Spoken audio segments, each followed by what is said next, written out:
Welcome to my $100,000 stock experiment, Sell Rules, week number 44, ending February 8, 2019. I'm sharing my stock journey as I practice and develop my sell rules. This isn't an endorsement to purchase any stocks that I bought, nor an endorsement to purchase stocks in general. I'm just letting you follow me along on my journey. My basic premise is I started April 13, 2018 with $100,000 to invest. I wanted to double my money in 1 year and focus on developing and practicing my sell rules. I'm trading in my rollover Roth IRA, so I have free trades and no tax implications. These are my sell rules as of week 44. First of all, I minimize my losses by putting in a stop limit order at the floor. Initially, I put a floor 8% below the purchase price, and then I revisit that once a week.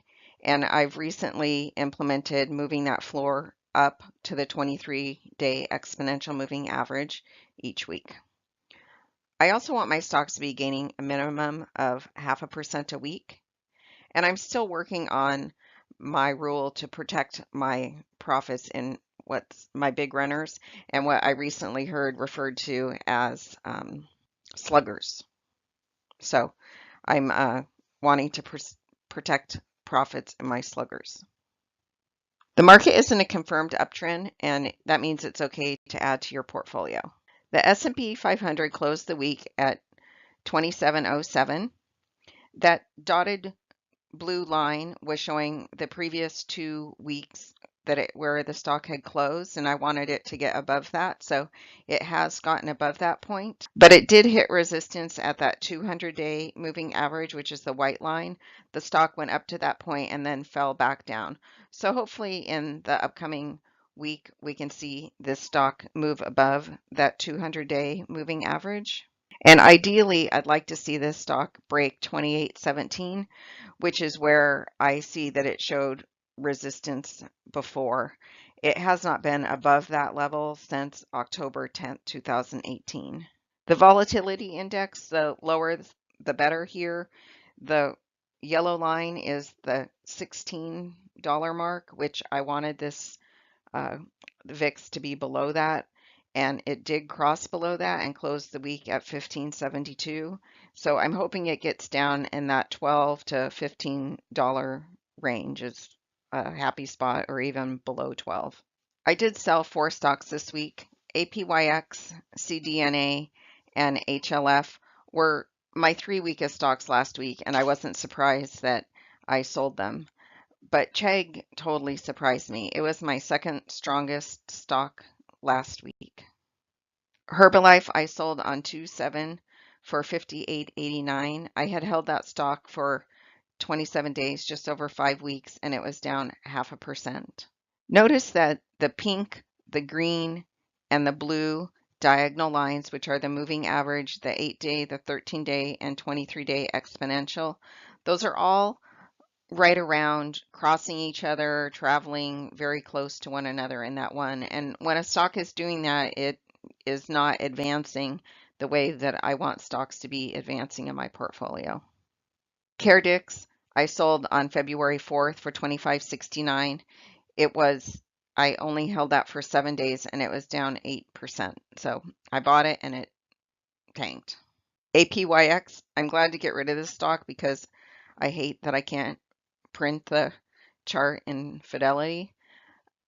I did sell it for a 1% gain. It went up and then it just did not hold that and it came back down. So out it went. This is a Chegg chart from last week, and I reported that I was moving the floor up to the 23-day exponential moving average at 32.80, where that number 1 is. That's showing the price, and then the number 2 is showing I moved that line up. But when I got around to moving the floor up on February 5th, the 23-day exponential average was 33.28, and I went ahead and put my stop limit order at 33.28. If I would have set the floor at what I had reported last week at 32.80, I would not have sold the stock. Basically, I've held it for 5 weeks and it's up 9%. So it did have a nice gain, and I don't know why it dropped. It did drop on high volume, and earnings are in the upcoming week, so I may have ended up selling this anyway. I'll never know, but time will tell if I sold at the right point. I did purchase one stock this week, HubSpot. I've held this stock for 5 days and it's up 0.7%. I'm keeping the floor at the 8%, which is pretty close to the 23-day exponential moving average. They do have earnings coming up this week on February 12th. I picked the stock from the stock spotlight in the IBD weekly newspaper. It did have a relative strength of 97, a composite rating of 97. It's in a top industry group, number 10, and it has a stock doctor of an A minus. I own a total of 8 stocks at the end of week 44. Here's my current holdings bar chart. One bar is for each week. So you can see KL in the teal, I've owned that for 8 weeks, and IIPR in the gray next to it, I've owned for 2 weeks.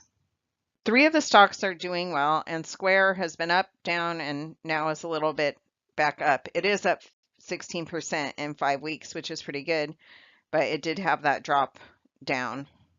I changed my current dollar gain chart up a little this week. I put the most recent week next to the symbol column so you could read it a little closer.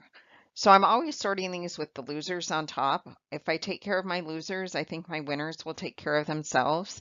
So everything's a winner this week. HubSpot is a new stock and it's up $76 since I purchased it. And down at the bottom, KL Kirkland Lake Gold is up $3,984. So that's approximately a 39% gain. And I also sort the weekly percentage change with the losers on the top. And I want my stocks to be making at least 0.5% a week. And every stock has been doing that. Up on the top, CYBR is up 0.6% for the week. Last week it had been up 4.4%. And down on the bottom, the biggest winner this week is Zen with an over 10% gain. I've taken my current holdings bar chart and I've numbered the stocks in order of weakest to strongest. Number 1 is a new stock, HubSpot. It is my weakest stock. And then number 8, Zen, I feel is my strongest stock. I'm going to review the charts in order of weakest to strongest. Since I already showed you the HubSpot chart in my new purchases, I'm starting off with CTRE. This stock I've held for 8 days and it's up 1%. And I am raising my floor to the 23-day exponential moving average, which is that light blue line, and I moved it up to where that dash yellow line is. CYBR, I've held this stock for 9 days and it's up 5. And again, I raised my floor. IIPR, I've held for 9 days and it's up 5. Square, I've held for 5 weeks and it's up 17%. Vive, I've held for 16 days and it's up 9%. Kirkland Lake Gold, I've held for 9 weeks and it's up 40%. I'm not moving the floor on this week because last week I had moved it up to where it would be my 25% profit mark. So even if it went down, at least I would take a 25% gain. But that point happens to now be the 23-day exponential moving average. So I didn't need to move that up because it's already sitting right about that point. Zendesk, I've held this for 23 days and it's up 22%. The benchmark shows that at the end of week 44, I'm up 21%, $21,053 I've gained in 44 weeks versus the S&P 500, which is up $1,940, just under 2%. I found the industry breakdown interesting this week. On the right-hand side down at the bottom corner is my last week industry breakdown.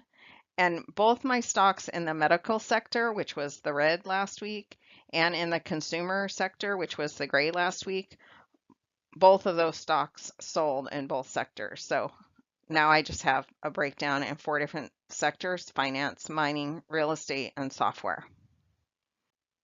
Each week, MarketSmith has a take on the market video that they put on YouTube and also on MarketSmith, and I watch that.